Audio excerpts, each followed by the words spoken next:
ابن ظہر ایک عظیم مسلم اسکالر، فزیشین، سرجن اور فارماسسٹ تھا.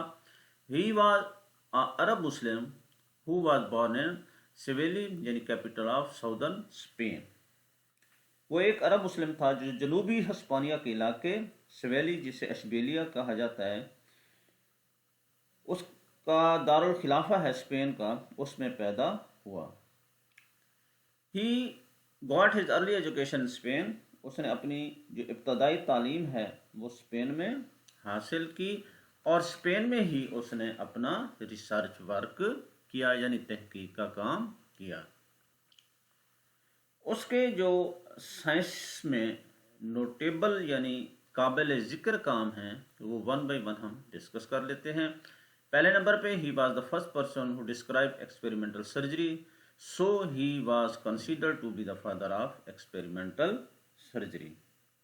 وہ پہلا شخص تھا جس نے عملی سرجری کا آغاز کیا، عملی سرجری کے بارے میں وضاحت کی، جس کی وجہ سے اسے فادر آف ایکسپیریمنٹل سرجری کہا جاتا ہے. He firstly described the procedure for dissection and autopsy. سب سے پہلے اس نے ڈائسیکشن یعنی چیر پھاڑ اور اٹاپسی یعنی پوسٹ مارٹم کے بارے میں بتایا. ابن ظہر was the first person who described the use of inhaled anesthesia. ابن ظہر پہلا شخص تھا جس نے inhaled anesthesia کی وضاحت کی. اسٹوڈنٹس، inhaled anesthesia سے مراد سانس کے ذریعے بے ہوشی لانا. تو سب سے پہلے ابن ظہر نے انہیلڈ اینستھیزیا کے بارے میں وضاحت کی، جس کی وجہ سے اسے ماڈرن اینستھیزیالوجی کا پائنیئر بھی کہا جاتا ہے. ابن ظہر نے نیورو فارماکالوجی پر کام کیا. نیورو فارماکالوجی سے مراد نروس سسٹم پر ادویات کے اثرات کا مطالعہ کیا ہے. سو اسٹوڈنٹس، ابن ظہر نے نیورو فارماکالوجی پر قابل ذکر کام کیا.